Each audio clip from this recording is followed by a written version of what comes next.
At dawn, when the city still breathed in silence, the lights in the glass tower were already on. From the 42nd floor, Daniel could see the skyline stretching like a promise, steel and concrete rising toward the sky, each building a monument to ambition. Below him, the streets were quiet, but he knew they would soon fill with people rushing towards something they believed mattered. He had once been one of them. Now he stood above them, literally and figuratively. Daniel was a man who had learned to measure life in numbers. Revenue curves, quarterly growth, market shares, valuation multiples. These were the languages he spoke fluently. His mornings began not with sunlight or breath, but with screens. Charts greeted him before human voices did. Red and green lines told him whether the day would be good or bad, whether he was winning or losing. And he was winning, by every visible measure. His company had grown from a small startup into a regional powerhouse in less than a decade. Investors admired him. Business magazines quoted him. Conferences invited him to speak about vision, strategy, and relentless execution. Younger entrepreneurs looked at him with hunger in their eyes, as if success were contagious and standing close might infect them. Daniel liked that look. It reminded him that he had escaped something. He had grown up in a modest home, where money was discussed in hushed tones and worries lingered in the air like humidity.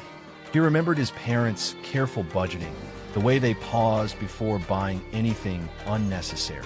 As a child, he had promised himself one thing: I will never be powerless.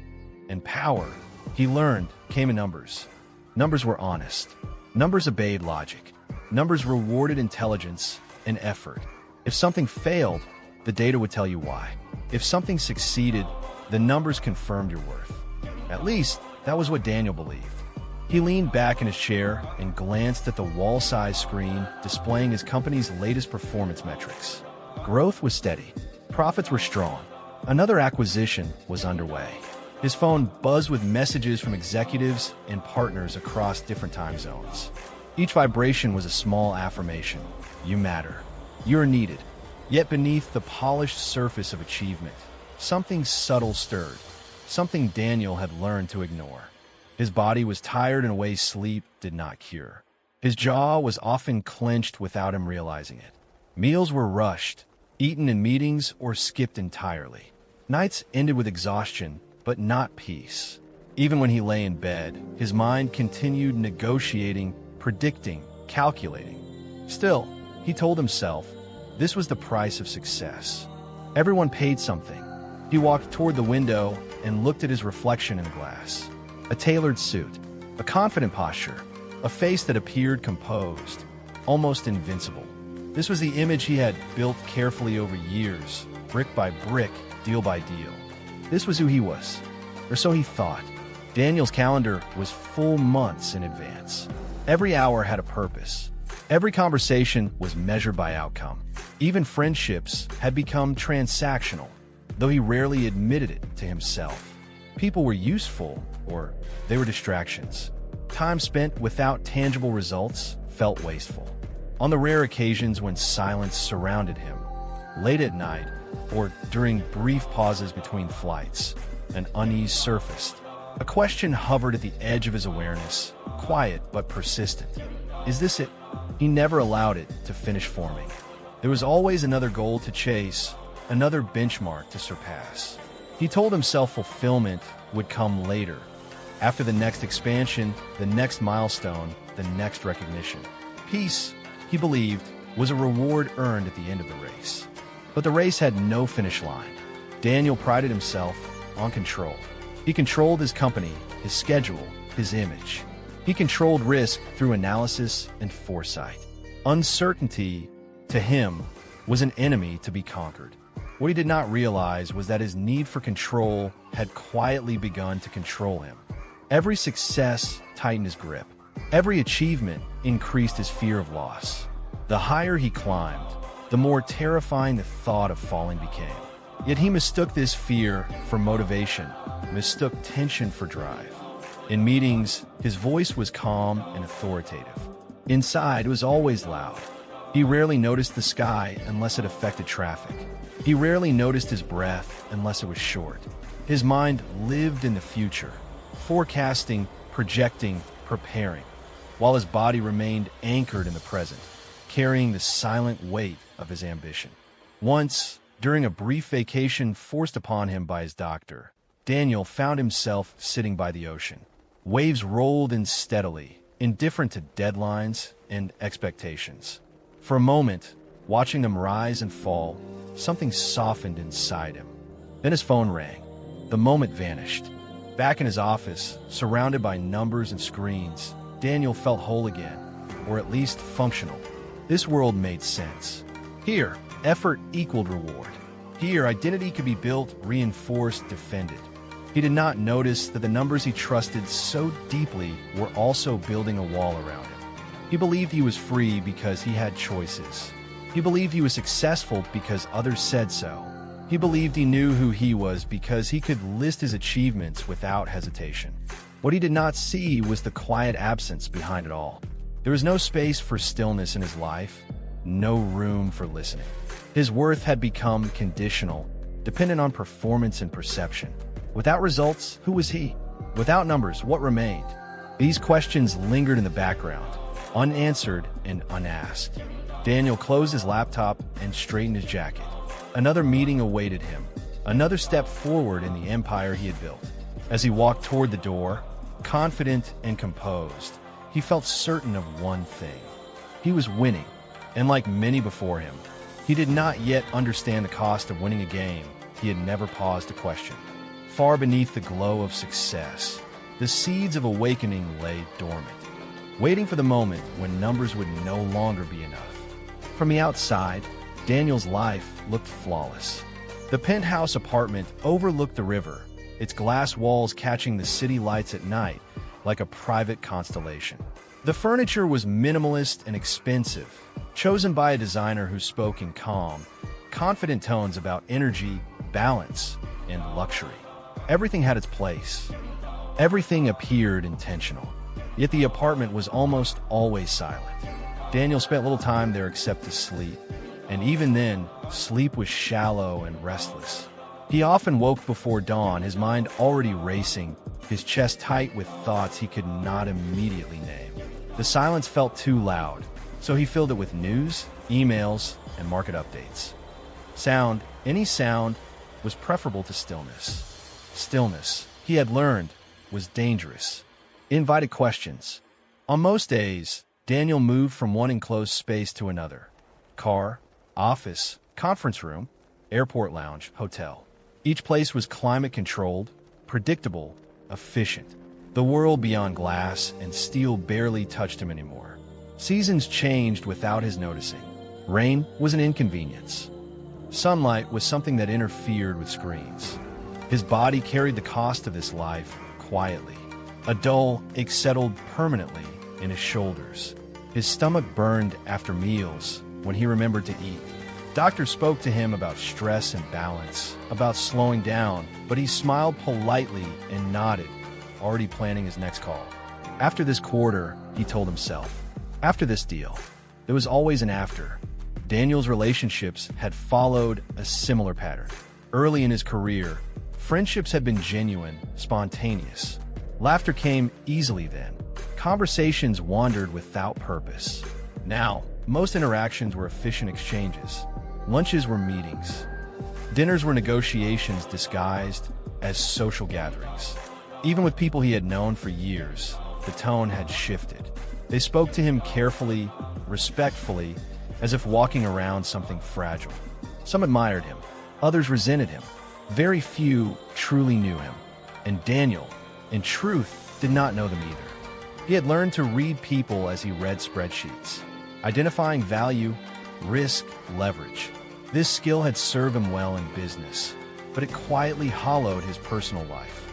Vulnerability felt inefficient. Emotional honesty felt unpredictable. So he avoided both. There were moments, rare and fleeting, when something inside him protested. Sometimes it happened late at night, when he returned to the apartment and dropped his keys onto the marble counter. The sound echoed sharply in the empty space. He would loosen his tie, sink into the couch, and stare at nothing. A strange heaviness would settle in his chest. Not sadness exactly, not fear, something quieter. A sense of being surrounded by abundance, yet starved of something unnamed. He dismissed it quickly. Loneliness, he reasoned, was the price of leadership. Pressure was the cost of ambition. Sacrifice proved commitment. These beliefs had carried him far. He saw no reason to question them now. Still, the body remembers what the mind denies. Daniel found himself increasingly irritable, snapping at colleagues over minor issues. He grew impatient in traffic, furious at delays he could not control. His thoughts were sharp, critical, always moving, yet never satisfied. Success, he discovered, had an appetite. The more he achieved, the more was expected. Investors demanded growth. Employees demanded vision. The market demanded constant vigilance. There was no room to pause, because pause looked too much like weakness. And weakness, in Daniel's world, was unacceptable. On the rare occasions when he did step away, company retreats, luxury vacations, he felt oddly uncomfortable. Surrounded by beauty, he could not relax. His mind searched instinctively for problems to solve, metrics to improve. Once, on a secluded beach far from the city, Daniel sat beneath a wide, empty sky. The ocean stretched endlessly before him, waves rising and falling in patient rhythm. For a brief moment, his breath slowed. The tension in his shoulders eased. Then a thought arose, sharp and sudden. I should be using this time better. He reached for his phone. The ocean did not protest. It continued its steady motion, indifferent to his restlessness. But something inside Daniel tightened again, like a door quietly closing. He did not realize how trapped he had become. His wealth gave him freedom of movement, access, choice. Yet internally, he felt confined by invisible bars. Expectations, identities, fears carefully constructed over years. He could go anywhere, do anything by almost everything. Except rest. Except peace. Except himself. Daniel's sense of worth had become fragile, dependent on outcomes he could never fully control. A good quarter lifted him briefly. A setback plunged him into anxiety. His emotional state rose and fell with market fluctuations, though he rarely noticed the connection. He believed he was resilient. In truth, he was tightly wound. At times, he imagined what it would be like to simply stop. Not retire, not disappear, just stop striving for a moment. The idea frightened him. Without motion, without achievement, what would remain? That fear kept him running. He mistook the cage for protection. The golden cage was comfortable, admired, envied. Others saw luxury and privilege. Daniel felt pressure and confinement. Yet, because the cage was made of success, he did not think to escape it. How could something so valuable be a prison? And so he continued. Each day added another layer to the structure around him. Each accomplishment reinforced the belief that this was the only way to live. He told himself that fulfillment would arrive eventually, once he reached some undefined summit. What he did not see was that the summit kept moving. Late one evening, after another long day, Daniel stood once more at his window, watching the city glow below. Thousands of lives unfolded beneath him, struggles, hopes, joys he could not see. He felt distant from all of it, as if separated by more than height. For the first time, a thought arose that he could not immediately silence. What if I already have everything, and it is still not enough? The question lingered, heavy and unresolved. Daniel turned away from the window and prepared for another early morning, another series of meetings, another day inside the cage he had polished so carefully. He did not yet know that the cage, though golden, would soon begin to crack. Daniel had always believed that knowing who you are was a matter of clarity. Clarity came from definition. Definition came from labels. And labels, like everything else in his life, could be earned, displayed, defended. So, founder, market leader, visionary, these words followed him wherever he went. They appeared in introductions, headlines, and conference programs. They preceded his name like a title of nobility, announcing his value before he ever spoke. For years, Daniel wore them effortlessly. They explained everything: why people listen when he talked, why doors opened quickly, why his presence carried weight. These labels told the world who he was. More importantly, they told him who he was. Without realizing it, Daniel had slowly merged with them. When people praised his company, he felt praised. When they criticized a decision, he felt attacked. When a deal succeeded, his chest swelled with quiet pride. When one faltered, a sharp anxiety cut through him. His inner world rose and fell not with his breath, but with external approval. He told himself this was natural. After all, he was his work. He had poured his intelligence, time, and sacrifice into building something real. The company carried his fingerprints everywhere: its culture, its strategies, its ambitions. To separate himself from it felt impossible and frightening, because if he was not the successful businessman, then who was he? Daniel rarely asked this question directly. Instead, he reinforced the answer he already knew. He upgraded his lifestyle as his status grew. Each promotion, each expansion, was marked with something tangible: a larger apartment, a better car, a more exclusive circle. These things are not mere luxuries. They were proof. Proof that the struggle had been worth it. Proof that he had risen above his past. Proof that he was someone now. He remembered the boy he once was, watching his parents worry over bills, sensing the quiet tension money brought into their home. That boy had sworn never to feel small again, never to feel dependent, never to be invisible. Success had delivered on that promise. Or so it seemed. Daniel's sense of identity became tightly bound to what he owned and controlled. The more he possessed, the more solid he felt. Loss, therefore, was not just inconvenient, it was existential. The idea of failure did not merely threaten his career, it threatened his very existence. This was why rest felt unsafe, why slowing down created unease. In stillness, without action or achievement, the labels began to loosen. The armor softened, and beneath it, Daniel sensed something undefined, something vulnerable. He stayed busy to avoid meeting it. At social events, conversations revolved around performance, markets, investments, opportunities. Daniel thrived in these environments. He knew how to speak this language, how to impress, how to belong. Silence was awkward. Depth was unnecessary. When someone asked, "How are you?" he answered with updates, not feelings. Busy, he would say, "Things are going well." And they usually were. Yet sometimes, late at night, when his phone finally stopped vibrating and the city noise softened into a distant hum, Daniel felt strangely hollow. He would sit alone, surrounded by objects that symbolized success: artwork chosen for prestige, furniture chosen for taste, technology chosen for efficiency. None of it spoke back. He would glance around the room and feel an odd disconnect, as if he were visiting someone else's life. Everything reflected achievement, yet nothing reflected him. The thought disturbed him, so he pushed it away. Daniel believed ownership created security. If he could just accumulate enough money, enough influence, enough certainty, then peace would follow. He treated life as a problem to be solved, a system to be optimized. But life resisted his calculations. The more he tried to secure his identity through possession, the more fragile that identity became. Each new achievement raised the stakes. Each success increased the fear of losing it all.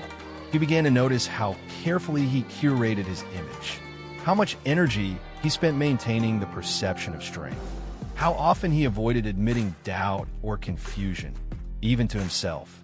Vulnerability felt like erosion. And yet, beneath the polished surface, cracks were forming. Daniel's body reacted before his mind did. His breath was often shallow, his sleep interrupted. He carried tension as if it were part of his skeleton. Doctors spoke of burnout. He heard inefficiency. Friends spoke of balance. He heard distraction. Inside, a quiet dissonance grew. He noticed it one evening during a networking event held in a grand hall filled with laughter, music, and polished smiles. Surrounded by people who looked just like him, successful, confident, impeccably dressed, Daniel felt a sudden wave of distance. As conversations overlapped around him, he realized something unsettling. Everyone here was performing.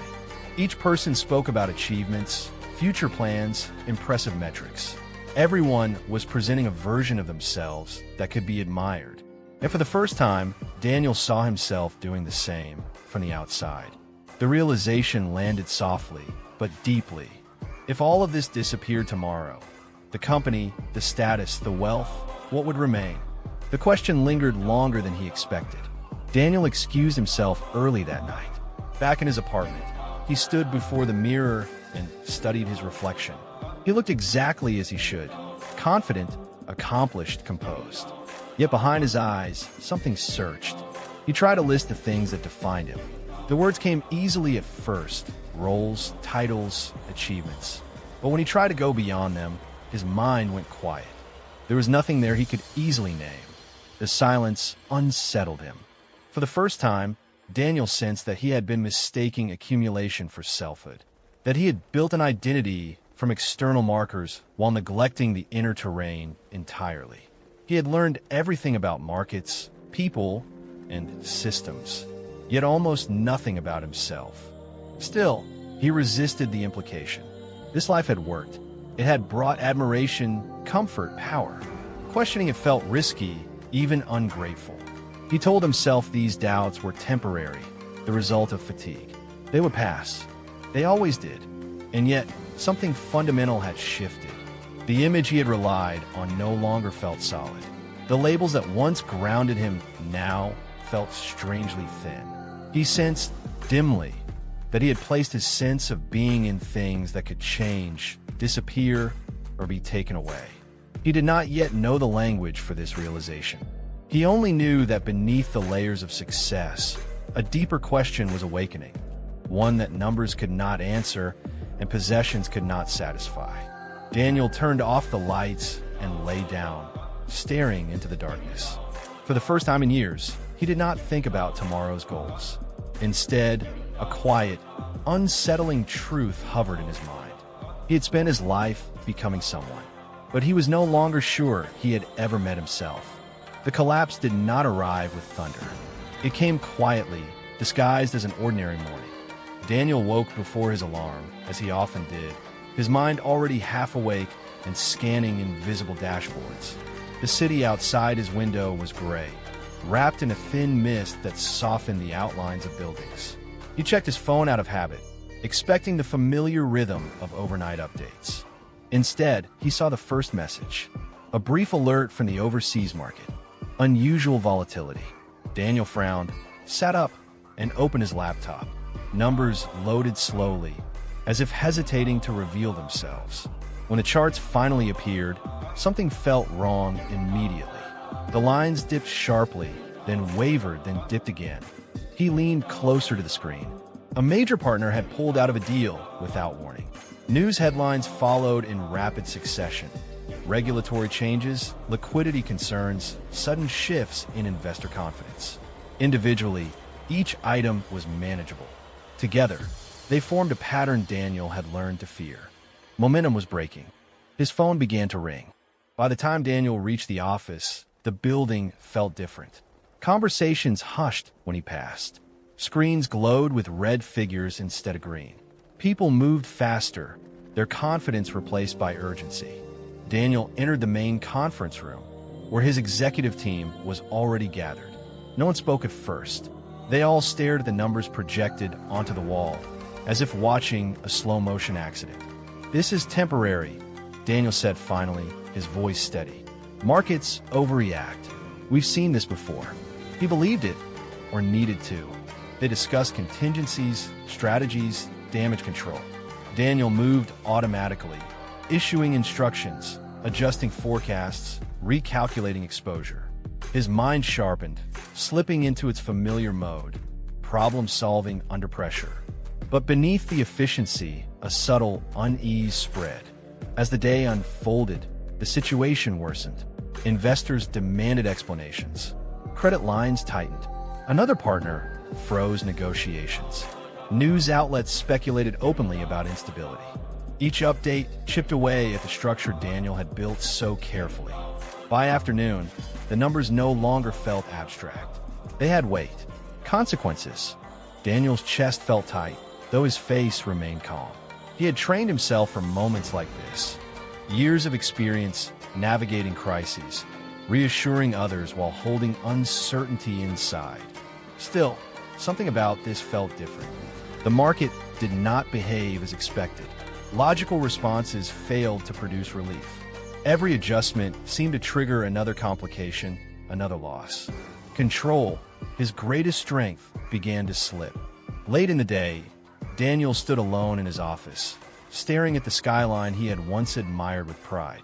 The glass reflected his face faintly, superimposed over the city. For the first time, the view offered no reassurance. His phone buzzed again. This time, it was a call he had hoped would not come.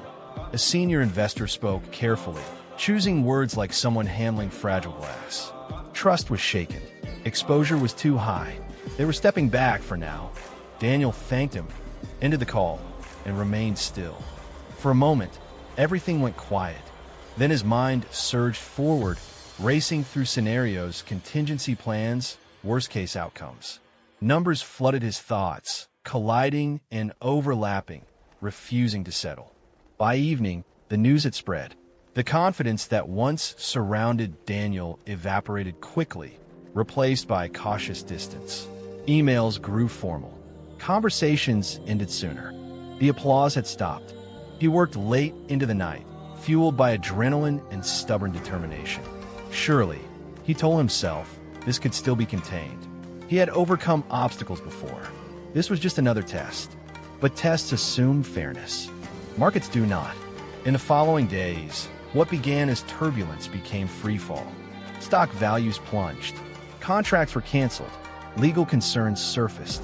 Each morning brought new losses, new fires to extinguish. Daniel slept little. When he did, he dreamed of numbers dissolving into dust, of structures collapsing silently around him. He woke with his heart racing, his hands clenched. Colleagues looked to him for reassurance, and he gave it because that was his role. Inside, uncertainty grew heavier with each passing hour. One afternoon, during a meeting meant to reassure remaining partners, Daniel felt something unfamiliar. Panic. Not fear of failure in the abstract, but a raw, visceral sense that the ground beneath him was giving way. His breath shortened. His thoughts blurred. For a brief moment, the room seemed too bright, too loud. He paused, steadied himself, and continued speaking. The meeting ended politely. No one committed to anything. That night, Daniel sat alone in his office long after everyone had gone home. The building hummed softly, indifferent to his distress. He reviewed the numbers again, hoping for a pattern he had missed, a lever he could still pull. There was none. The realization arrived slowly, painfully. This was no longer a challenge to be solved. It was a collapse to be endured. As the days turned into weeks, Daniel watched the dismantling of his empire piece by piece. He sold assets to stay afloat. He laid off employees, each conversation leaving a quiet wound. He signed documents that reduced what once felt expansive into something fragile and shrinking. With each loss, something inside him tightened. He felt anger at the market, at regulators, at partners who withdrew when he needed them most. He felt shame, too, though he tried not to show it. He avoided social events. He ignored messages from acquaintances who once sought his presence eagerly. He did not know how to exist without success. One evening, exhausted beyond words, Daniel left the office and walked through the city instead of taking his car. The streets were alive with ordinary life, people talking, laughing, arguing, living. None of them knew who he was or what he was losing. For the first time, he felt invisible, and it terrified him. The world did not stop because his empire was collapsing. Traffic lights changed. Restaurant closed. The city breathed on, indifferent to his personal disaster. Daniel realized then how much he had believed his success mattered beyond himself. How deeply he had tied his sense of meaning to influence and recognition. Now, as that influence evaporated, he felt hollow. Weeks later, the inevitable happened. The company filed for bankruptcy. The word felt unreal, abstract, until it appeared on official documents bearing his name. Daniel signed them with a steady hand, though something inside him broke quietly with each stroke of the pen. When it was done, he sat alone in the empty office. The screens were dark. The room that once buzzed with ambition now echoed faintly. The empire of numbers had turned against him. Daniel leaned back in his chair and closed his eyes. For the first time in his adult life, he had no plan, no strategy, no identity to hide behind. Only loss, only silence. He did not yet know that this moment, this apparent end, was also the beginning of something he had never allowed himself to seek. But as the market turned away from him, life itself was preparing to turn him inward. The silence came first. It settled slowly, almost politely, into Daniel's life, so quietly that at first he mistook it for rest. After months of relentless calls, meetings, and urgent messages, the sudden absence felt unreal, like stepping into a room where music had just stopped. His phone no longer vibrated constantly. Emails arrived less frequently, then sporadically, then hardly at all. The group chats that once buzzed late into the night with strategies and ambitions grew dormant. Invitations vanished. Names that once appeared daily faded from his screen. Daniel told himself this was temporary. People were giving him space. They were waiting for things to stabilize. But deep down, he sensed the truth forming, heavy and unavoidable. The applause was gone. In the weeks following the bankruptcy, Daniel tried to maintain routine. He woke early out of habit, dressed carefully, and sat at the desk in his apartment as if a meeting might begin at any moment. The polished surface reflected his image back at him. Neatly dressed, composed, almost convincing. But there was nothing to prepare for. No agenda, no negotiations, no one expecting his decisions. The first realization came quietly and cut deeply. Without his position, most people no longer needed him. He reached out to former colleagues, suggesting coffee, casual conversations. Some replied with polite warmth, vague promises to reconnect soon. Others did not respond at all. A few sent brief messages expressing sympathy, followed by silence. Daniel read these messages carefully, searching for sincerity, for something familiar. What he found instead was distance. At social gatherings, those few he still attended, he noticed a shift immediately. Conversations that once flowed easily now stumbled. People hesitated before asking what he was doing, then quickly changed the subject. Some avoided him entirely, as if his failure were contagious. Others offered encouragement that felt rehearsed. "You'll bounce back," they said. "Someone like you always does." Daniel nodded, smiled, thanked them. Inside, he felt strangely exposed. Without the armor of success, he did not know how to stand. He began to understand how much of his social life had been supported by his role. When he was successful, people leaned toward him, curious, eager. Now, they leaned away, unsure of where he fit. The loss was not dramatic. No confrontations, no betrayals, just absence. And absence, Daniel discovered, could be devastating. At home, the quiet grew heavier. The apartment that once felt like a reward now felt oversized, echoing with emptiness. He moved through the rooms slowly, touching objects he had chosen to symbolize achievement. A piece of art purchased after a major deal, a watch marking a promotion, books never fully read but proudly displayed. Each item reminded him of a version of himself that no longer existed. Sometimes, late at night, Daniel sat on the floor, his back against the couch, and stared into the dim light of the city beyond the windows. He listened for something, his own thoughts, perhaps, but found only a dull ache spreading through his chest. Loneliness was not new to him. He had known it even during success. But this was different. This loneliness carried rejection. Daniel began to replay past interactions, searching for signs he had missed. Had people ever cared about him, or only about what he represented? Were the smiles genuine, or reflections of his influence? The questions stung. He thought of the conferences where audiences had leaned forward to hear him speak. The dinners where conversations revolved around his ideas. The admiration that had felt so real, so validating. Where had it gone? The answer, though painful, was simple. It had never been about him. This realization unsettled Daniel more than the financial loss itself. Money could be rebuilt, businesses could be started again, but the idea that his sense of belonging had been conditional, that people valued him only when he was useful, cut deeply into his self-concept. He felt foolish, exposed, almost naive. One afternoon, while walking through a crowded street, Daniel passed a cafe where he had once been a regular. He paused outside, watching familiar faces through the glass. Laughter rose and fell. Cups clinked. Life continued effortlessly without him. He considered going in. Then he saw someone he recognized, an old business associate, seated at a table near the window. Their eyes met briefly.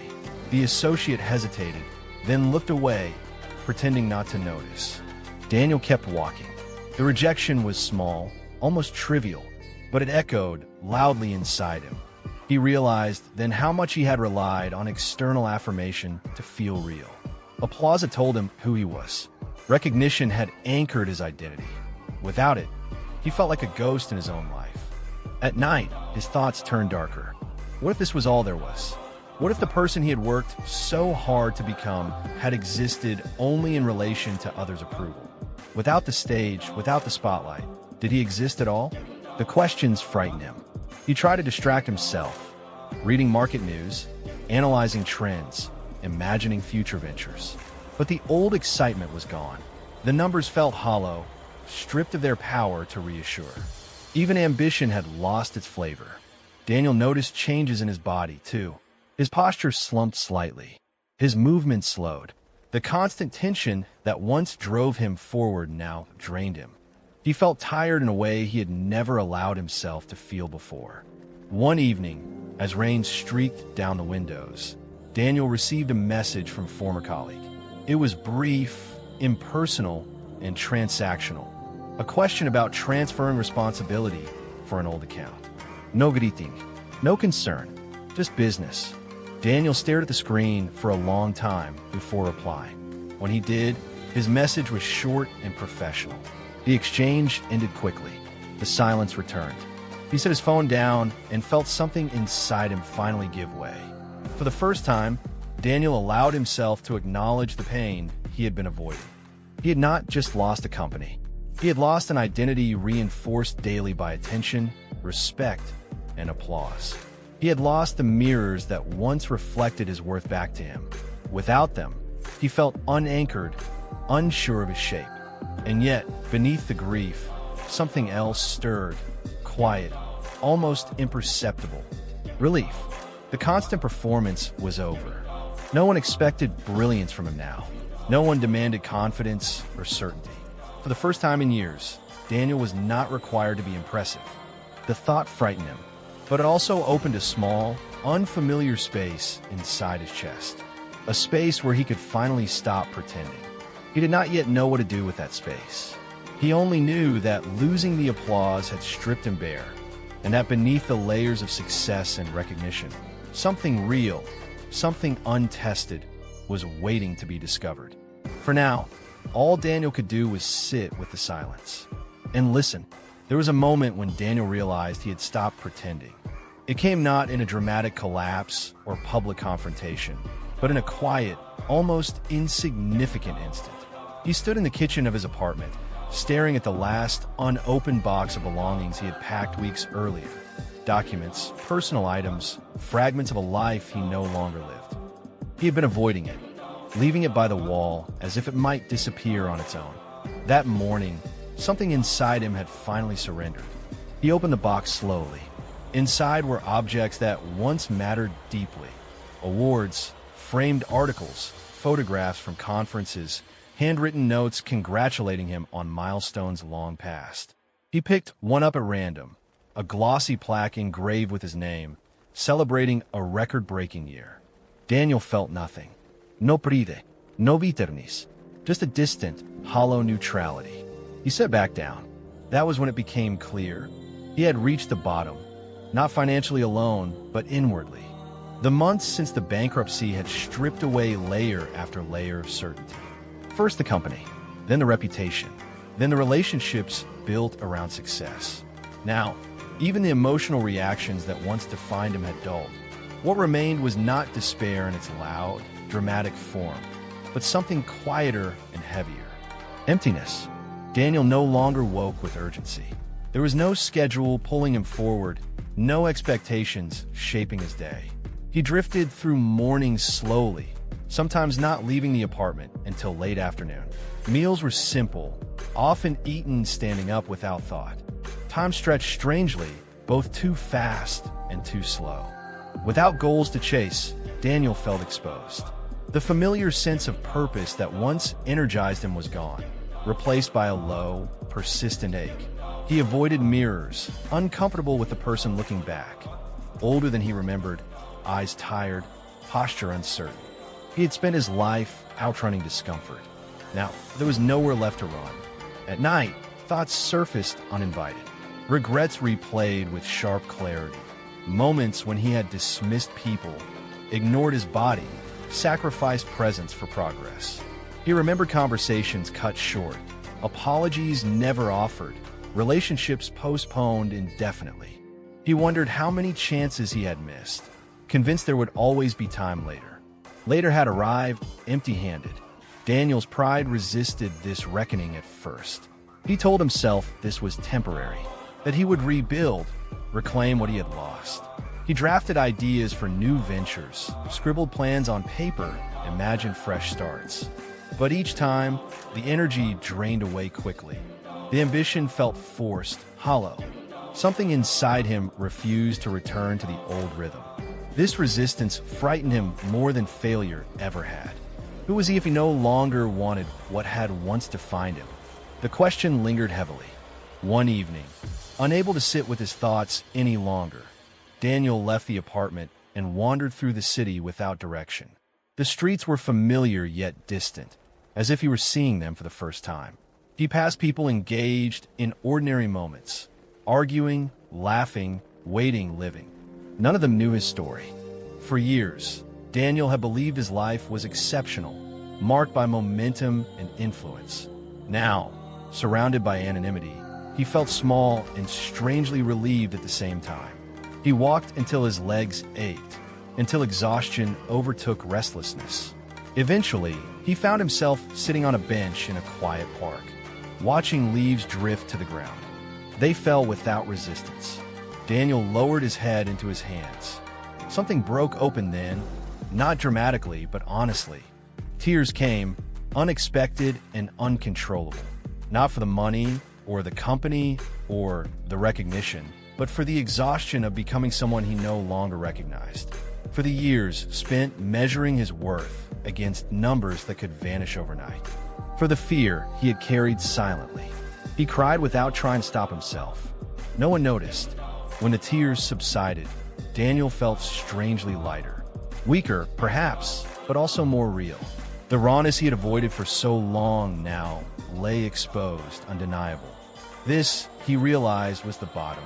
Not because he had nothing left, but because there was nothing left to hide behind. In the days that followed, Daniel stopped forcing himself to appear productive. He allowed the emptiness to exist without rushing to fill it. This was unfamiliar, uncomfortable territory. Yet something subtle began to shift. Without the constant pressure to perform, his breath slowed. His body, long ignored, began to speak, through fatigue, through tension, through the quiet need for rest. Daniel listened, awkwardly at first, unsure how. He slept more deeply than he had in years. Dreams surfaced, vivid, symbolic, strange. He dreamed of climbing endless staircases that led nowhere, of buildings dissolving into sand, of standing still while the world rushed past him. Each morning, he woke with a lingering sense that his mind was trying to tell him something. Still, fear remained. Daniel worried about judgment, what others thought of him now, how they saw his fall. He imagined whispers, pity, quiet dismissal.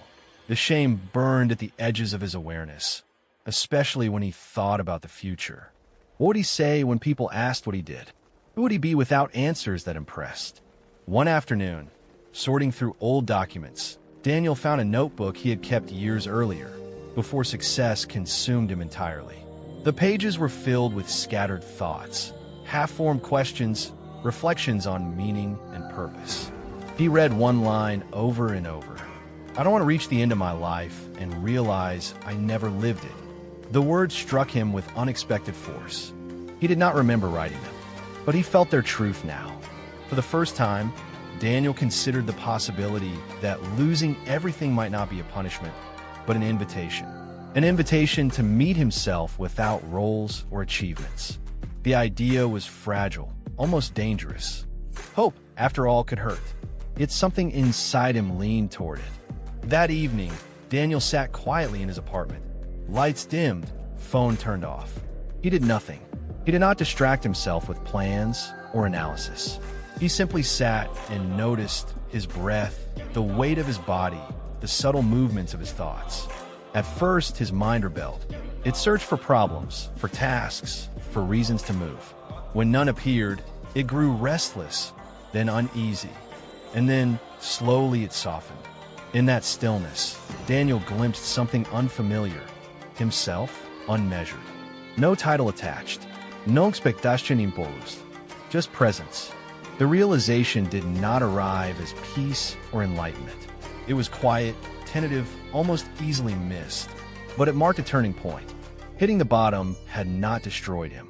It had brought him face to face with the truth he had avoided all along. He did not know what would come next. The future remained uncertain, undefined. But for the first time, Daniel felt willing to stay with the uncertainty instead of fleeing from it. The fall had stripped him bare, and in that bare place, something honest, something human was beginning to breathe. The bottom, he discovered, was not an end. It was the first moment he stopped standing on illusions and touched solid ground. The days began to lose their sharp edges. After hitting the bottom, Daniel no longer woke with the jolt of panic or urgency that had once defined his mornings. There was no alarm demanding action, no calendar dictating movement. Morning arrived gently now, announced by light creeping through the curtains rather than notifications on a screen. At first, the absence of structure frightened him. He would wake early out of habit, his body prepared for a day of decisions that no longer awaited him. For several minutes, sometimes longer, he lay still, confused by the silence. There was a moment of searching. What am I supposed to do now? Followed by a wave of discomfort when no answer came. So he stayed in bed, not out of laziness, but uncertainty.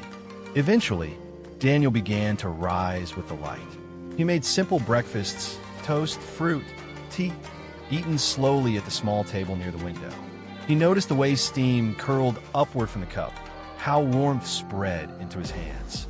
These were details he had once dismissed as irrelevant, even indulgent. Now they were all he had. The world outside continued at its usual pace. Traffic surged during rush hours. Shops opened and closed. People hurried past his building with purpose etched into their posture. Daniel watched them from his window, feeling strangely removed, as if standing behind a pane of glass separating him from a life he once lived. For the first time in decades, he had nowhere he needed to be. At first, he tried to fill the emptiness. He cleaned the apartment thoroughly, reorganized shelves, sorted old papers. He read articles, then books, then abandoned them halfway through. He took long walks through familiar streets, unsure where he was going, only that movement felt better than stillness. But gradually something shifted. The compulsion to stay busy weakened. One afternoon, while sitting on a park bench, Daniel noticed how long it had been since he had simply observed without evaluating. He watched a child chase pigeons, laughing uncontrollably. He watched an elderly couple walk slowly, synchronized not by speed, but by presence. He watched leaves drift from trees, falling without urgency. Nothing needed to be optimized. The realization unsettled him. Daniel had always believed that value came from productivity. That time was something to be used, leveraged, improved. Wasting time felt immoral. Now, with entire days stretching before him unclaimed, he did not know how to measure his worth. So he stopped measuring, not deliberately at first. It happened by exhaustion. The mind, deprived of its usual stimuli, began to quiet. Thoughts still came, memories, regrets, anxieties, but they arrived with less force. Without constant reinforcement, old narratives weakened.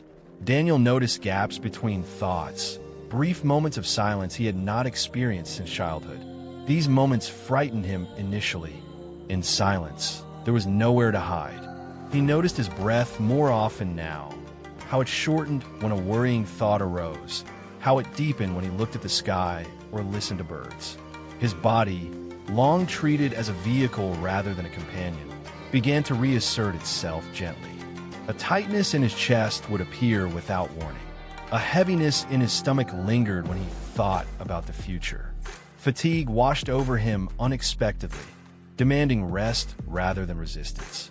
For years, Daniel had overridden these signals. Now he listened. One morning, while walking through the park again, he realized he was no longer planning his next steps. His mind was not rehearsing conversations or forecasting outcomes. He was simply walking, feeling the ground beneath his feet, noticing the rhythm of his movement. The simplicity startled him. Is this what people mean by living? He wondered. The question lingered, unanswered. Slowing down did not bring immediate peace. On the contrary, it surfaced everything Daniel had suppressed. Memories returned uninvited. Missed birthdays, hurried goodbyes, conversations cut short by calls. Faces appeared in his mind, some carrying warmth, others disappointment. At times, guilt surged so strongly that he had to sit down. But instead of pushing it away, Daniel stayed. He had nowhere else to go. Without deadlines to distract him, Daniel began to feel the full weight of his past choices. Not as self-punishment, but as acknowledgement. This, he realized, was the cost of awareness. Stillness demanded honesty. Some afternoons, he sat by the window for hours, watching clouds drift across the sky. He noticed how his mind tried to assign meaning, to analyze patterns, to turn observation into insight. Then, slowly it stopped trying. There was relief in not needing to understand. Daniel discovered that slowing down was not about doing less. It was about allowing life to move at its own pace instead of forcing it to match his ambitions. This surrender was unfamiliar and uncomfortable, but it softened something rigid inside him. He began to notice beauty in places he had once overlooked. The texture of worn pavement, the way sunlight filtered through leaves, the quiet dignity of ordinary moments. None of it advanced his career. None of it increased his status. Yet it felt deeply nourishing. Days passed, then weeks. The fear that once accompanied inactivity began to fade. Daniel no longer felt guilty for resting. He no longer judged himself for lacking direction. Instead, he grew curious. Who am I when I am not striving? The question no longer terrified him. One evening, as dusk settled over the city, Daniel realized he had not checked financial news in days. The thought surprised him. Numbers that once ruled his inner world had lost their grip. Not because he had resolved anything, but because something more fundamental was unfolding. Presence. He was learning, slowly and imperfectly, how to be present. This presence was not blissful or dramatic. It was quiet, often mundane. Sometimes it was uncomfortable, but it was real. Daniel noticed that when he stopped resisting his experience, it changed naturally. Anxiety arose, peaked, and faded. Sadness visited, then left. Even emptiness shifted, revealing subtle textures rather than a void. Life, he realized, was not static.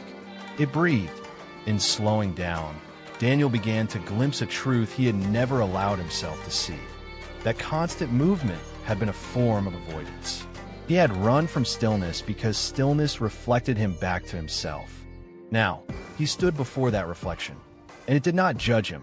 Late one night, unable to sleep, Daniel sat on the floor of his living room, back against the wall. The city lights flickered outside, distant and impersonal. He closed his eyes, not to meditate, not to achieve anything, but simply because he felt like it. Thoughts came and went. Breath rose and fell. Time lost its urgency. In that quiet, Daniel felt something subtle but profound. A sense of being held, not by success or certainty, but by the simple fact of existing. He did not need to prove anything. He did not need to become anything. For the first time in his adult life, he felt safe without achievement. The realization did not arrive with words or insight. It arrived as ease. Slowing down had not solved his problems. His future remained unclear. His losses were still real. But something essential had shifted in how he related to himself. He was no longer running. And in that stillness, the path ahead, though invisible, no longer frightened him. A life slowed down, Daniel discovered, was not empty. It was spacious. And within that space, something ancient and patient was waiting to be heard. Daniel did not plan the meeting. It happened the way many turning points do, quietly, without ceremony, disguised as coincidence. One morning, after another long walk through the park, Daniel noticed a narrow path he had never taken before. It curved away from the familiar trail, disappearing behind a cluster of old trees. Normally, he would have ignored it. New paths once made him uneasy. They lacked efficiency and predictability. That morning, he followed it. The path led to a small hill overlooking a pond. The water was still, broken only by occasional ripples from falling leaves. Near the edge stood a modest wooden structure, part shelter, part hut, weathered by time, blending naturally into its surroundings. Daniel slowed his steps. Seated near the pond was an elderly monk. The monk wore simple robes, faded from years of use. His posture was upright yet relaxed, as if effort and ease had found a truce within his body. He was feeding fish with deliberate slowness, each movement unhurried, precise. Daniel hesitated, unsure whether to approach. He felt an unexpected nervousness, like a student standing before a teacher he had not chosen. Something about the monk's presence unsettled him, not because it was imposing, but because it was completely unguarded. The monk looked up and smiled. It was not the polite smile Daniel knew from business encounters. It did not seek approval or agreement. It simply acknowledged presence. "You are walking more slowly these days," the monk said gently. Daniel froze. Yes," he replied after a moment. "I suppose I am." The monk nodded, as if this confirmed something important. He gestured toward a flat stone nearby. "Sit," he said. Daniel obeyed without questioning why. They sat in silence for a while, watching the pond. Daniel waited for instruction, explanation, insight, something useful. The monk offered none. The silence stretched. At first, Daniel felt uncomfortable. Old habits stirred. He wanted to speak, to clarify, to justify his presence. But something in the monk's stillness discouraged unnecessary words. Eventually, Daniel spoke. "I used to run a company," he said. "A large one." The monk smiled faintly. "And now?" he asked. Daniel opened his mouth, then closed it. "I don't know," he admitted. The monk scattered a few more grains into the water. Fish surfaced briefly, then disappeared again. "Good," the monk said. Daniel frowned. "Good. Yes," the monk replied calmly. Not knowing is honest. Daniel did not understand, but the words lingered. They sat again in silence. After some time, Daniel felt compelled to speak. Not to impress, not to explain, but simply to be heard. "I spent my whole life building something," he said, "and it vanished. I thought losing it would destroy me, but now I don't know what I feel." The monk listened without interruption. His attention did not waver. Daniel realized, with surprise, how rarely he had been listened to without evaluation or agenda. "When a house collapses," the monk said after a pause, "you see the sky." Daniel considered this. "I feel empty," he said quietly. "Yes," the monk replied. "That is the space where truth enters." The words unsettled Daniel. He had always feared emptiness. In business, emptiness meant inefficiency, wasted potential. In life, he had treated it as a flaw to be filled immediately. Yet here, emptiness was spoken of with reverence. The monk turned to him. "Tell me," he said, "who were you before you became successful?" Daniel searched his memory. Images arose. Himself as a young man, curious, ambitious, restless. But even then, success had already loomed large in his imagination. "I don't know," he said again. The monk nodded. You learned many things, the monk said, but you forgot one. What? Daniel asked. How to sit with yourself, the monk replied. The simplicity of the statement struck Daniel more deeply than any complex philosophy ever had. They spoke for a long time after that, though not continuously. The conversation flowed in pauses like breath. Daniel found himself sharing fragments of his life. Moments of pride, moments of regret, fears he had never named aloud. The monk did not offer advice. He did not analyze or correct. He asked simple questions that lingered long after they were spoken. What were you chasing? What were you afraid of losing? What did success promise you? Daniel answered honestly, even when the answers made him uncomfortable. As the sun climbed higher, light filtered through the trees, scattering patterns across the water. Time seemed to loosen its grip. At one point, Daniel asked the question that had been forming since they met. Were you ever someone else? He asked. Before this life? The monk smiled, his eyes warm. Many times, he said. Each time, I believed that version was final. Daniel felt a quiet recognition. What changed? He asked. I stopped asking life to prove my worth, the monk said, and began listening instead. The words landed gently, but firmly. Daniel realized how rarely he had listened to people, to his body, to life itself. He had always been preparing his response, his next move, his advantage. Listening felt passive to him. Now, it felt revolutionary. Before leaving, Daniel hesitated. Why did you speak to me? He asked. You didn't have to. The monk looked at the pond again. You were already listening, he said. You just didn't know it. Daniel stood, unsure how to respond. Gratitude felt inadequate. Words felt unnecessary. As he turned to leave, the monk spoke once more. Do not hurry to become someone new, he said softly. First, meet who remains when everything else falls away. Daniel walked back along the narrow path, his steps slow, his mind unusually quiet. The meeting had not given him answers. It had given him permission. Permission to not know. Permission to be unfinished. Permission to exist without definition.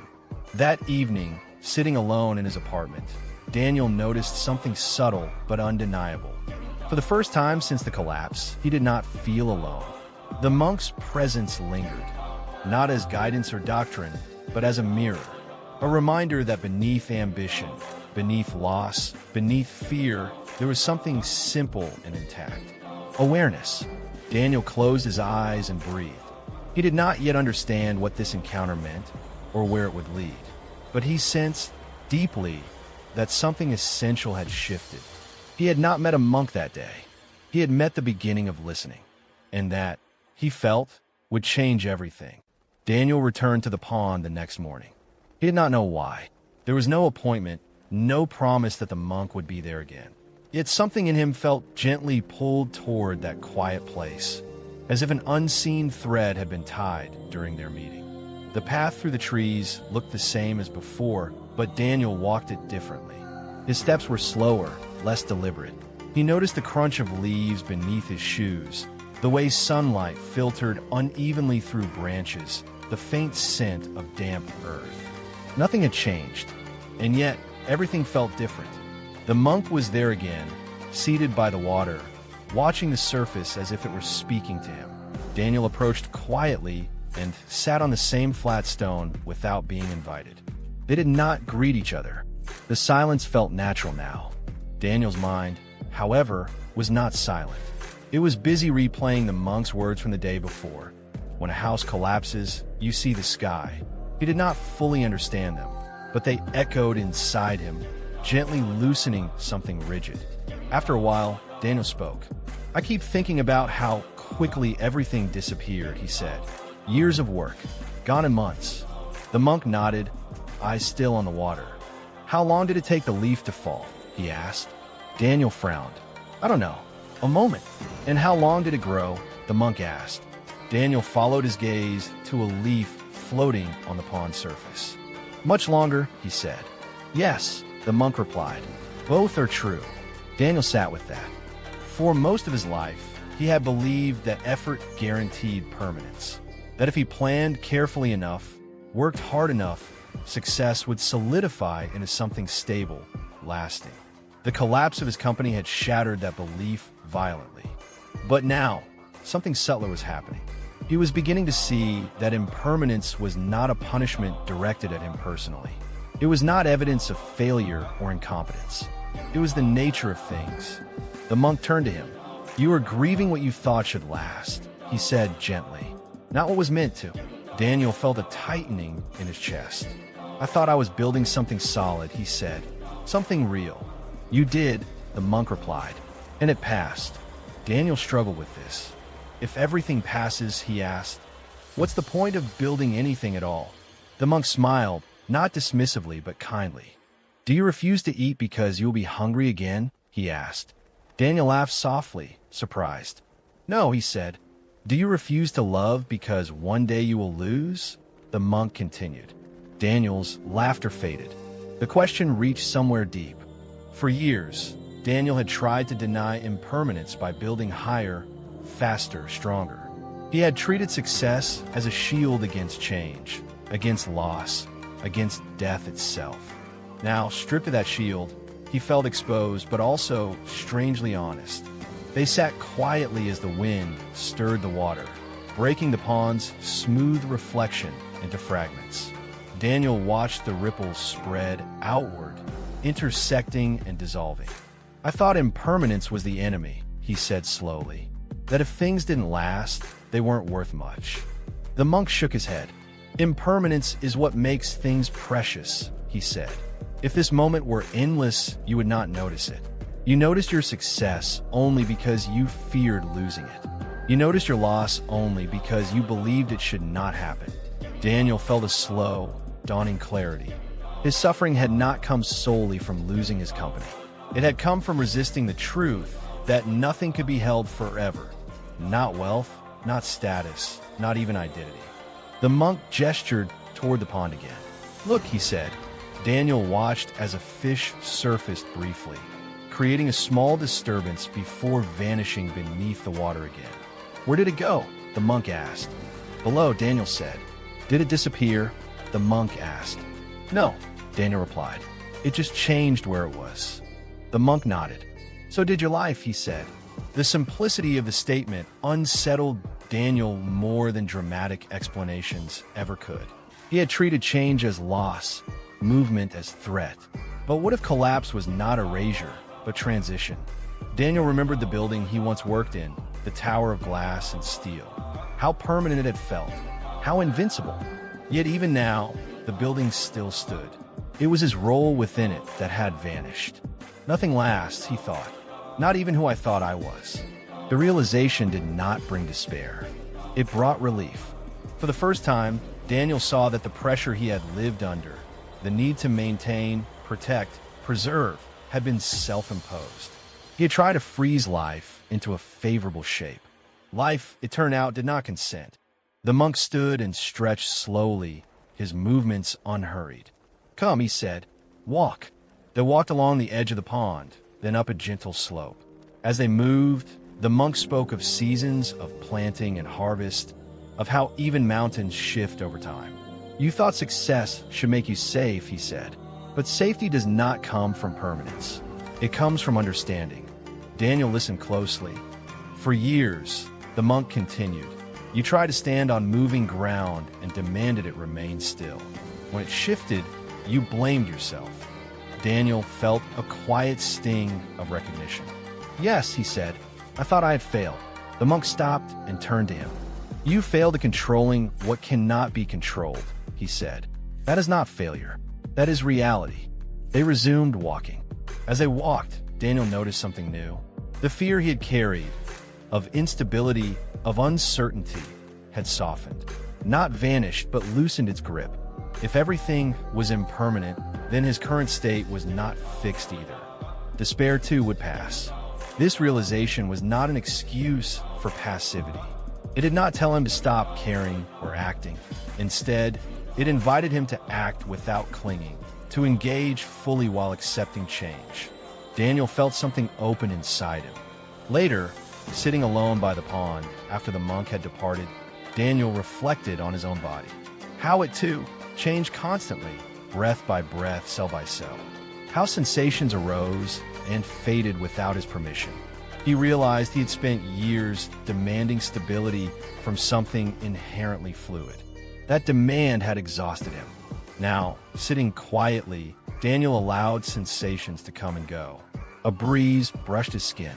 A memory surfaced, then faded. A sound arose, then dissolved into silence. Nothing needed to be held. Nothing needed to be pushed away. Impermanence, once feared, now appeared as a teacher, firm but honest.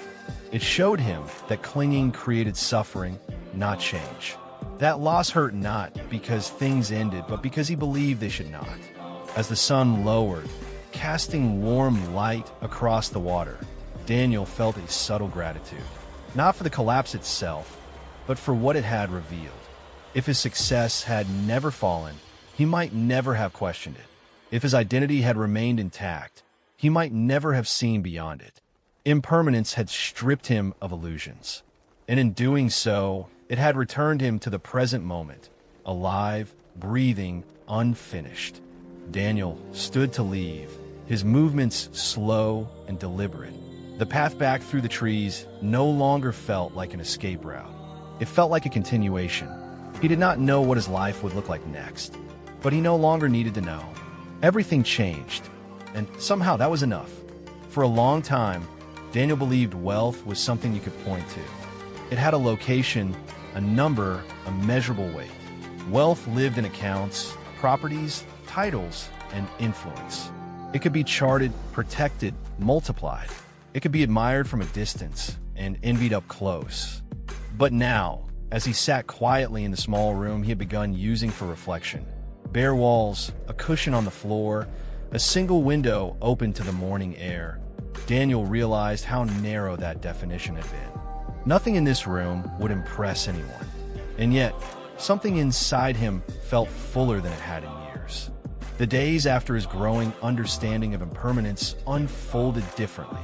He no longer woke with dread or urgency. Instead, mornings arrived like invitations. Some days he accepted them gladly. Other days he met them with resistance. Either way, he noticed. Noticing had become his new practice. Daniel began to understand that awareness itself was a form of wealth, one he had never possessed before. Not awareness as a concept, but as a living experience. The ability to feel his body, to recognize his thoughts without becoming them, to sit with emotions without immediately trying to fix or escape them. This capacity had been dormant, buried under years of striving. Now, it slowly reawakened. He noticed how anxiety no longer consumed him entirely. When it arose, it announced itself through physical sensations, a tightening in the chest, a restlessness in the legs. Before, these signals would have triggered action, distraction, or suppression. Now he stayed. He breathed, and to his surprise, the anxiety softened on its own. Daniel began to see how much energy he had wasted fighting his inner life. He had treated discomfort as an enemy, something to eliminate as quickly as possible. Yet every attempt to control it had only strengthened its grip. Inner wealth, he realized, was not about eliminating pain. It was about changing his relationship to it. One afternoon, while walking slowly through the city, Daniel noticed something subtle but profound. He was no longer scanning his surroundings for validation or threat. He walked without rehearsing explanations for his life, without imagining how others perceived him. He was simply there. The freedom of this startled him. For years, his mind had been crowded with comparisons, ahead or behind, winning or losing, successful or failing. Now, those comparisons appeared less frequently, and when they did, they felt less convincing. Daniel was discovering contentment without achievement. Not pleasure or excitement, but something steadier. Enough. This sense of enoughness did not depend on circumstances. Some days were still heavy. Uncertainty about the future remained. Financial constraints had not magically disappeared. Yet beneath these realities, a quiet stability had formed. He began to understand what the monk had meant when he spoke of inner wealth. It was not something to acquire. It was something to uncover. Daniel noticed this most clearly during moments of difficulty. when sadness arose, he no longer felt compelled to justify it or push it away. He allowed it space. He listened to it. Often, beneath the sadness, he found tenderness, an openness he had once mistaken for weakness. This tenderness surprised him. It made him gentler with himself, and that gentleness, he discovered, extended outward naturally. He found himself more patient with strangers, more attentive in conversations, less reactive when plans changed or inconveniences arose. These shifts were not deliberate. They happened quietly as side effects of inner stability. Daniel realized that his old wealth had demanded constant protection. It required vigilance, effort, defense. His new wealth required none of that. It was available even in loss. One evening, Daniel sat by the window watching the city lights flicker on. The same view that once symbolized his success now looked different. Not diminished, just neutral. Buildings rose and fell against the darkening sky, their presence temporary, their significance contextual. Daniel felt no urge to dominate that skyline again. Instead, he felt gratitude for being able to see it without attachment. He thought of the countless hours he had spent chasing outcomes, believing fulfillment lay just beyond the next milestone. How exhausted he had been, even at the height of achievement. Now, fulfillment felt closer, quieter. It arrived when he stopped chasing it. Daniel began to understand that happiness, as he had once defined it, was conditional. I will be happy when that formula had kept him perpetually unsatisfied. Inner wealth dismantled that formula entirely. Happiness was no longer postponed. It was permitted. Some days, it appeared as a simple appreciation of breath. Other days, as acceptance of sadness without resistance. Sometimes, it was just the absence of conflict with the present moment. This was not the happiness he had imagined. It was deeper, more honest. He also noticed a growing sense of trust in himself, in life, in the unfolding of things. This trust did not promise favorable outcomes. It promised resilience. Whatever came, he could meet it. This realization transformed how Daniel viewed his future. Instead of obsessing over what he would rebuild, he became curious about who he would become. The question shifted from what will I achieve to how will I be present. This shift felt radical. Daniel saw now that his previous success had not been wrong, but incomplete. It had addressed external conditions while neglecting the inner foundation. Without that foundation, success had become fragile, anxiety-driven, and exhausting. Inner wealth provided balance. It allowed him to engage with the world without losing himself in it. Late one night, as Daniel prepared for sleep, he reflected on the irony of his journey. He had lost everything he once believed made him rich, and in that loss, he had discovered something far more valuable. A mind that could rest, a heart that could open, a self not dependent on performance. These are not things he could show or explain easily. They would never impress an audience or appear on a balance sheet. Yet they had transformed his experience of living more thoroughly than any achievement ever had. Daniel smiled faintly to himself. For the first time, he understood that true wealth was not something life could take away, because it was not something life had given him in the first place. It had always been there, waiting beneath the noise, waiting beneath the striving, waiting for him to stop long enough to notice. As he lay down and closed his eyes, Daniel felt a quiet certainty settle within him. Not about the future, not about success, but about this simple truth. He was already rich, and nothing external was required to prove it. Daniel did not set out to become compassionate. In the past, compassion had felt like a soft word, pleasant, admirable, but impractical. It belonged to speeches and philosophies, not to boardrooms and negotiations. In his former life, efficiency had mattered more than empathy, results more than understanding. Now, compassion arrived uninvited. It entered quietly, through cracks opened by loss. One afternoon, while standing in line at a small grocery store, Daniel noticed a man in front of him counting coins slowly, his hands trembling slightly as he calculated the total. The cashier waited patiently. A few people behind Daniel shifted their weight, irritation flickering across their faces. Once, Daniel would have noticed none of this. Or if he had, he would have judged it as inefficiency. Now, something stirred inside him. Daniel recognized the tension in the man's shoulders, the careful concentration, the vulnerability of being seen while struggling. He had felt something similar not long ago, standing before creditors, signing documents that stripped away certainty, aware of eyes watching even when no one spoke. Without thinking, Daniel stepped forward and quietly covered the remaining amount. The man looked up, startled, then embarrassed. "You don't have to," he said quickly. "I know," Daniel replied gently. "It's okay." The exchange lasted seconds. But as Daniel left the store, he felt a warmth spreading through his chest, subtle, steady, unmistakable. Not pride, not superiority. Connection. It surprised him how natural it felt. Compassion, he realized, was not an idea to adopt. It was a response that arose when separation dissolved.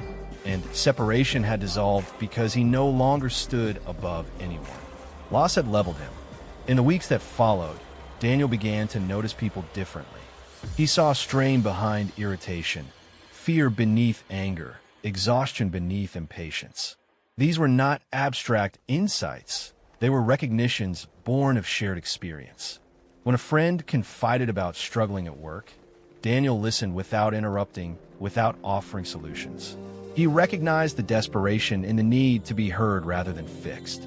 He stayed present, resisting the old urge to advise. When a neighbor snapped at him over a minor inconvenience, Daniel felt the familiar impulse to defend himself rise, then soften. He remembered how brittle he himself had been under pressure. He responded calmly. The tension dissipated. Daniel began to understand something fundamental. Suffering narrows perspective. When trapped inside it, people act from fear, not malice. He knew this now, not intellectually, but intimately. For years, Daniel had looked at failure from the outside. He had spoken about resilience and accountability as if they were simple choices. He had admired strength and dismissed weakness, unaware that he had simply not yet been tested in that way.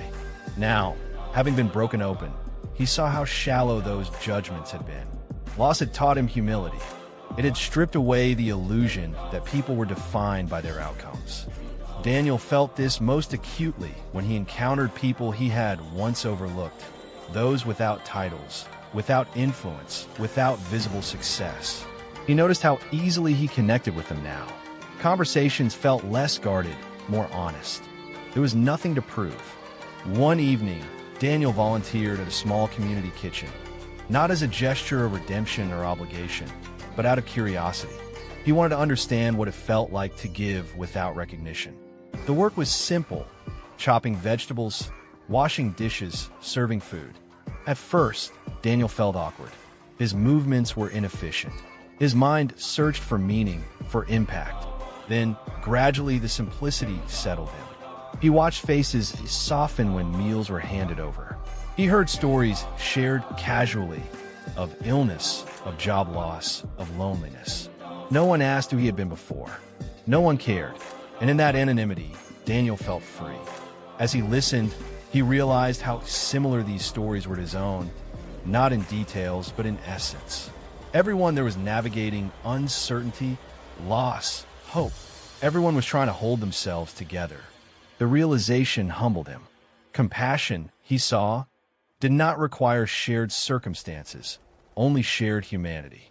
Loss had removed the barrier that once separated him from others. He no longer viewed suffering as a personal failure or a moral flaw. He saw it as an inevitable part of being alive. This understanding softened his heart. Daniel noticed that compassion extended inward as well. When he made mistakes, missed appointments, forgot tasks, felt overwhelmed, he no longer attacked himself.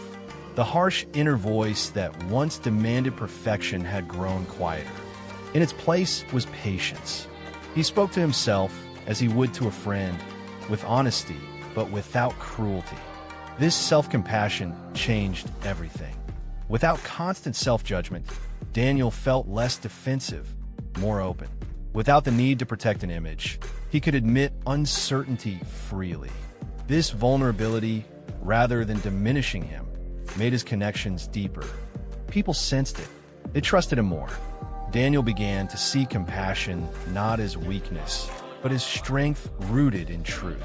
It took courage to remain open after being hurt, to stay tender after loss. The closed heart felt safer, but it was also isolated. The open heart risked pain, but also allowed love.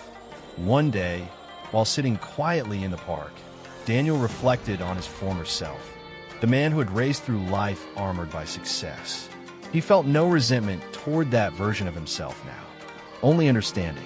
That man had been afraid of insignificance, afraid of vulnerability, afraid of not matching. Success had been his shield. Loss had taken the shield away, and in doing so, it had revealed something far stronger beneath it. Daniel realized that compassion did not arise despite suffering, but because of it. Pain had cracked him open, and through that opening, empathy flowed naturally. He no longer needed to imagine other struggles. He had lived them. This understanding changed how he related to the world. He moved through it with greater care, not because he felt responsible for everyone's happiness, but because he recognized their fragility as his own. Everyone, he saw, was carrying something unseen. As night fell, Daniel sat by his window, watching lights flicker on across the city. Each light represented a life unfolding. Joys, fears, failures, hopes interwoven in ways he would never fully know. For the first time, he did not feel separate from that vastness. He felt part of it. Compassion, born from loss, had returned him to the human family. Daniel smiled softly. He had once believed success would elevate him above others. Now he understood that falling had brought him closer. And in that closeness, in shared vulnerability, shared impermanence, shared breath, he found a depth of meaning no achievement had ever offered. Loss had taken much from him, but it had given him the capacity to love without conditions.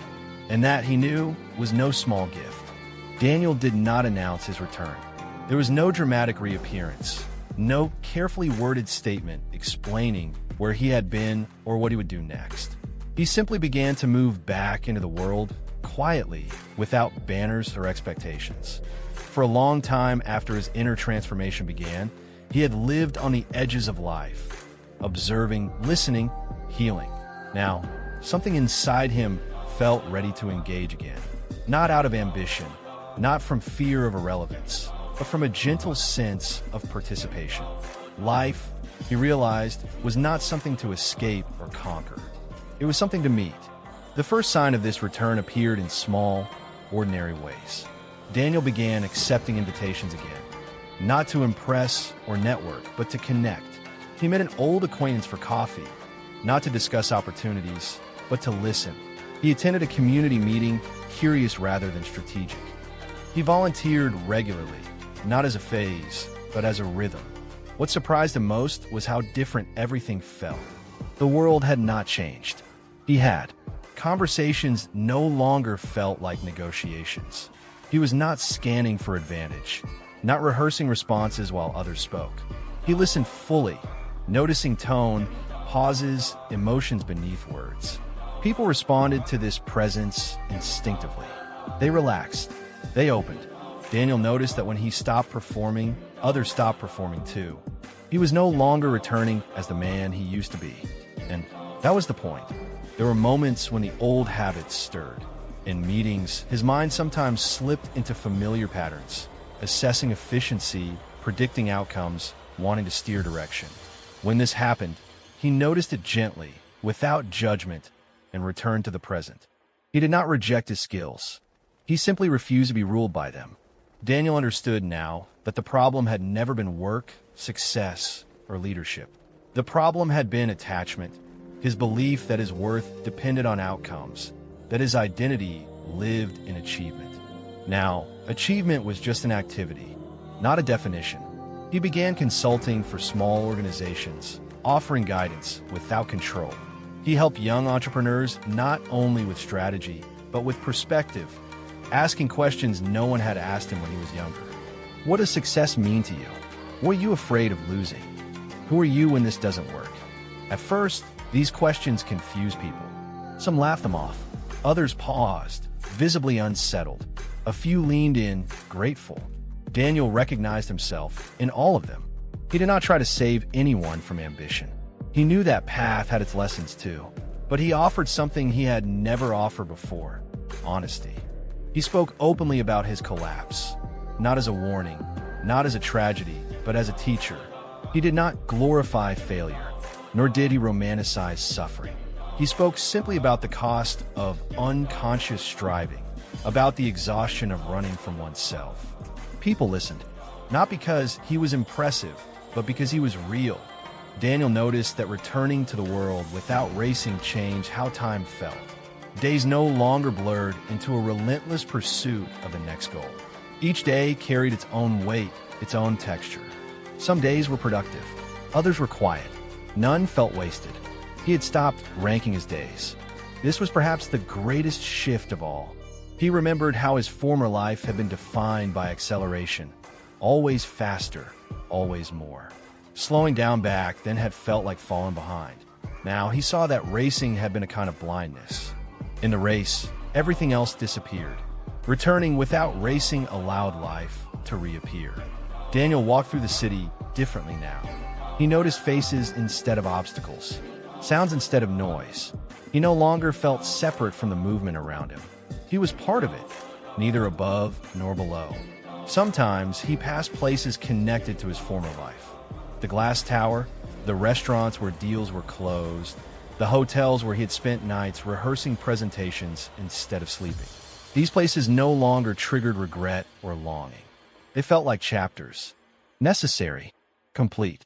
He realized then that returning to the world did not mean returning to the same role.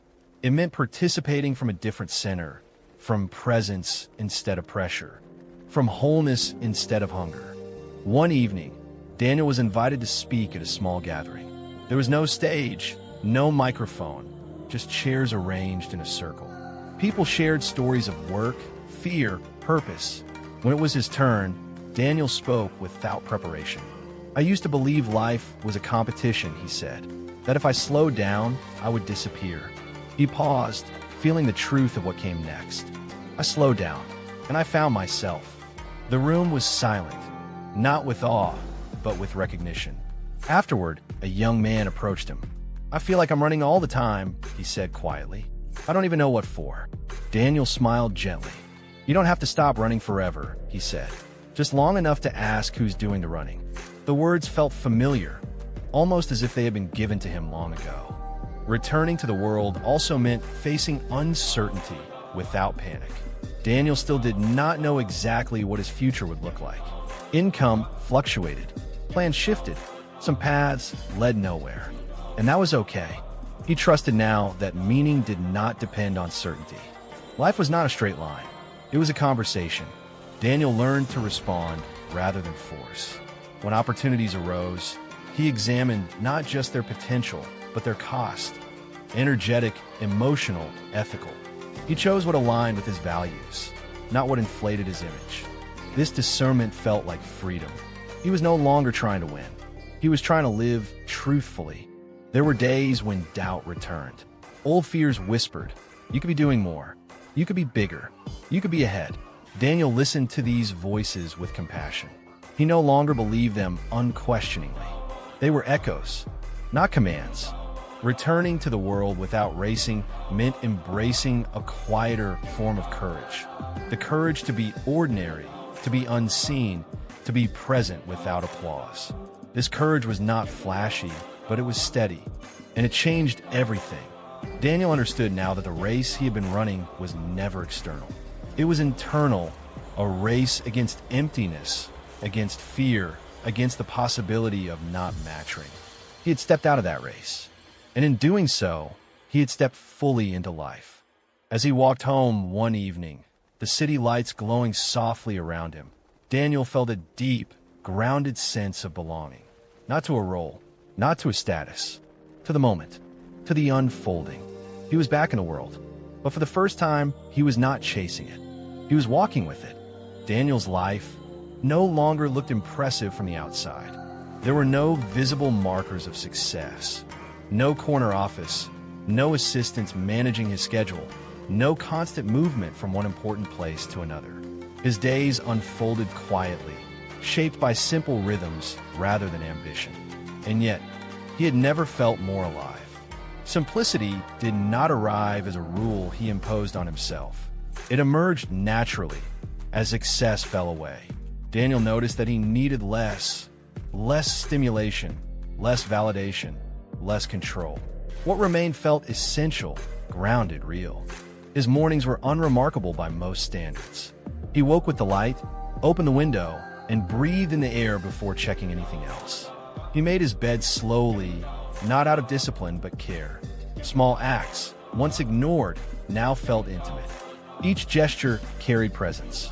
Daniel learned that simplicity was not about reducing life. It was about removing distraction. Without constant noise, he could finally hear himself. Without endless striving, he could feel the subtle currents of being alive.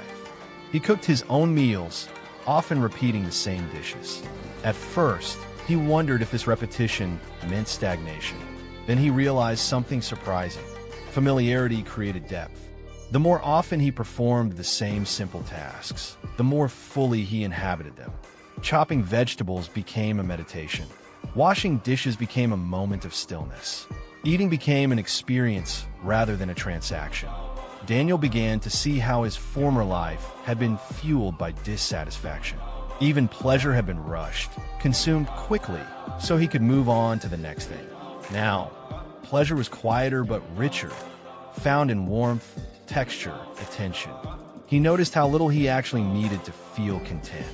Walking through the neighborhood, Daniel greeted people he once would have passed without seeing. A nod, a smile, a brief exchange.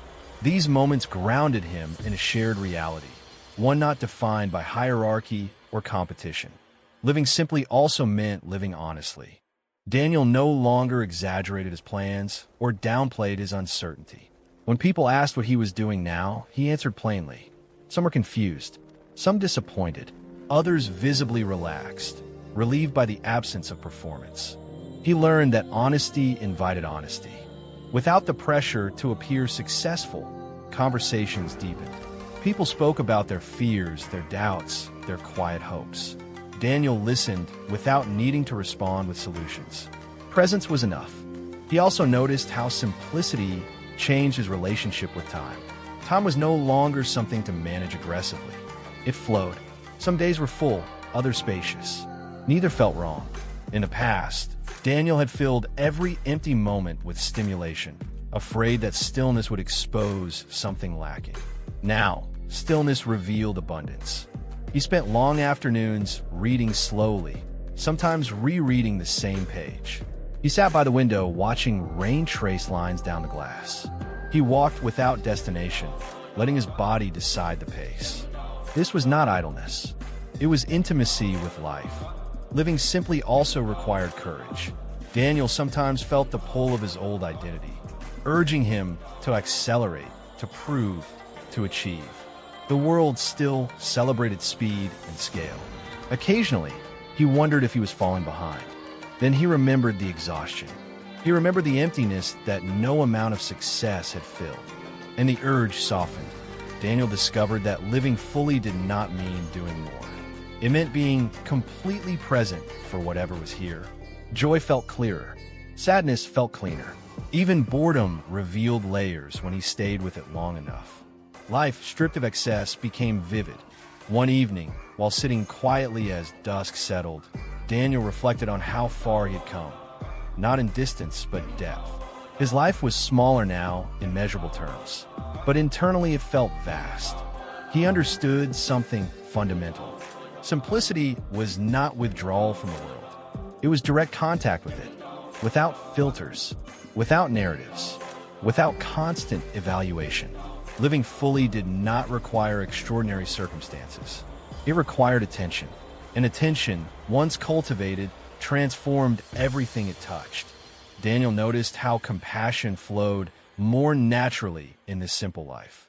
Without being consumed by his own ambitions, he had space for others. He offered help without calculation.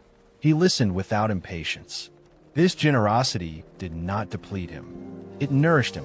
At night, Daniel slept deeply. His body, no longer braced against constant stress, relaxed fully into rest. Dreams still came, but they no longer carried urgency or fear. He woke refreshed, not because his life was easy, but because it was aligned with what mattered. Living simply had revealed that fulfillment was not a peak to reach, but a way of standing. A posture toward life, marked by openness rather than grasping. Daniel smiled at the quiet irony. He had spent years accumulating complexity, believing it would bring meaning. Now, by releasing it, meaning had emerged effortlessly. As he prepared for sleep, Daniel felt a gentle gratitude, not for success regained or problems solved, but for the ordinary miracle of being present. His life no longer demanded admiration. It offered truth, and that, he knew, was enough. Daniel no longer remembered the exact day his life had changed. There was no single moment he could point to and say, that was it. No lightning strike, no final revelation, no dramatic awakening that divided his life neatly into before and after. The transformation had unfolded slowly, quietly, like dawn, imperceptible until suddenly, unmistakably present. What he knew with certainty was this. He was no longer chasing himself. One morning, Daniel sat on a wooden bench overlooking the same pond where he had once met the monk.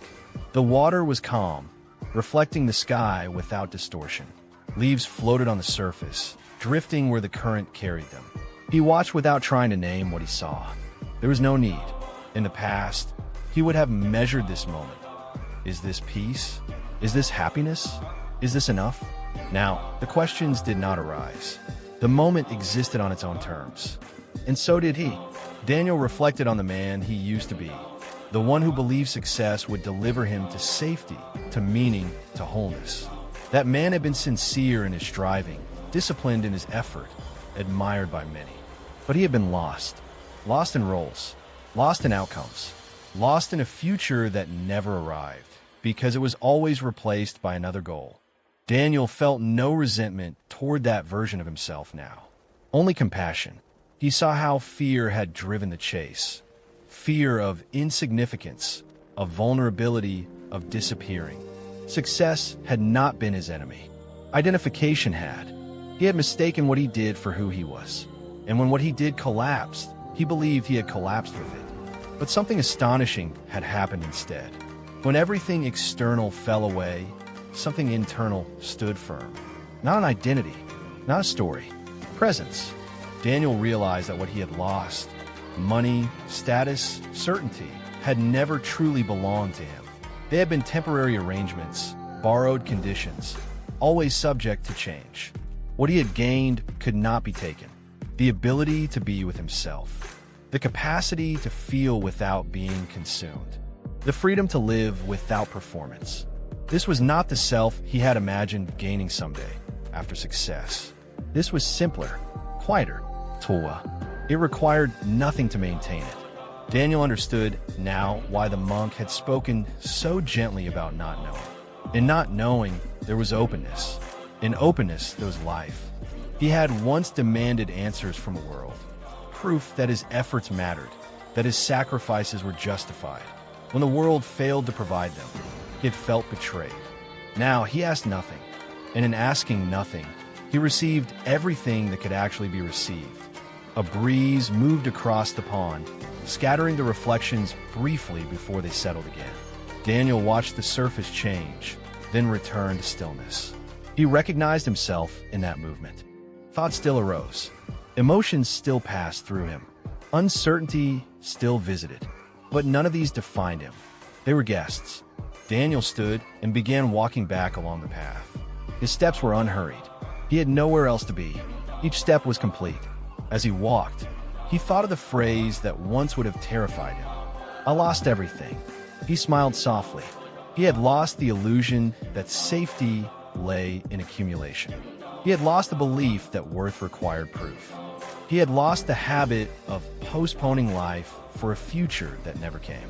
And in losing these things, he had gained something immeasurable: himself. Not the constructed self polished for admiration, not the defended self armored against failure, but the simple self that existed before achievement and would remain after loss. The self that breathed, the self that listened, the self that belonged. Daniel returned to his modest home as evening approached. He prepared a simple meal, eating slowly, fully present.